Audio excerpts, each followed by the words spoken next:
And in these videos contained in this program, you will learn about functional concepts. Now, what are functional concepts? Functional concepts are usable common ideas that occur in a recurrent theme in different questions on the NCLEX. It can be applied to a variety of test situations in nursing exams.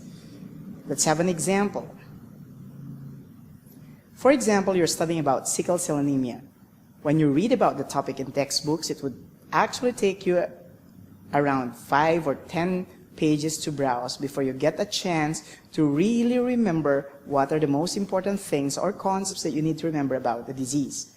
But when you use functional concepts for sickle cell anemia, there's one single concept that you always need to remember when you're taking your test, and that is hydration. Let me give you some examples using this concept in a functional way.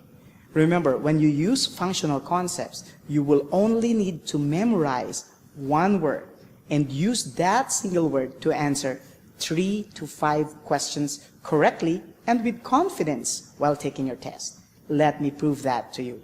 Let's have an example. Upon admission of a 4-year-old child with sickle cell disease with vaso-occlusive crisis, the priority in nursing care is or should be A, elimination, B, nutrition, C, hydration, or D, protection.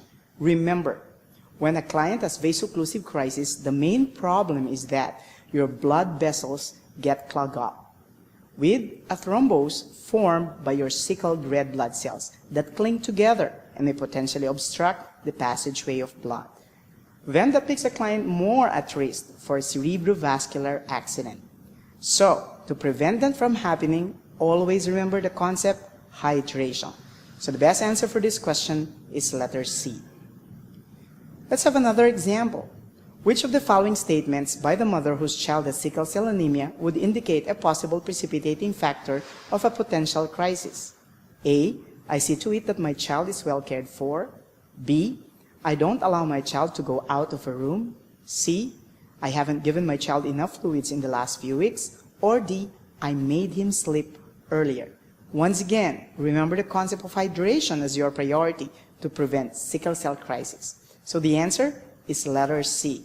Not giving the child enough fluids would potentially increase the risk for the occurrence of vaso-occlusive crisis in the client.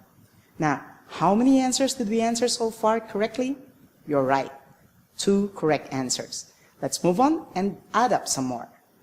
This is another example.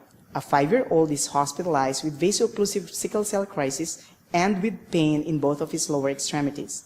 In caring for the child during his sickle cell crisis, it is a priority for the nurse to implement measures to meet which of these goals? A, to prevent contractures. B, to prevent bleeding. C, to promote hydration. And D, to promote nutrition. What's our functional concept again for sickle cell crisis or sickle cell anemia? You're right. That's hydration. Applying that concept to this question, you actually would choose letter C. Next, we have so far answered 3 correct answers using just a single word. Isn't that amazing? Let's have some more. Let's add up one more. In the utilization of the functional concept of hydration for sickle cell anemia.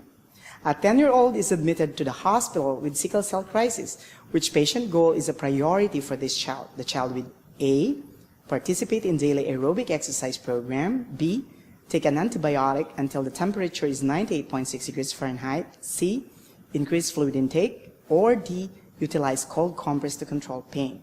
Remember, in vaso-occlusive crisis, the use of warm compress is preferred. Why?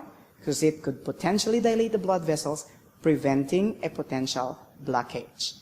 Unlike cold compress, which will do the reverse of that. It would potentially constrict the blood vessel and aggravate blockage of the blood vessel.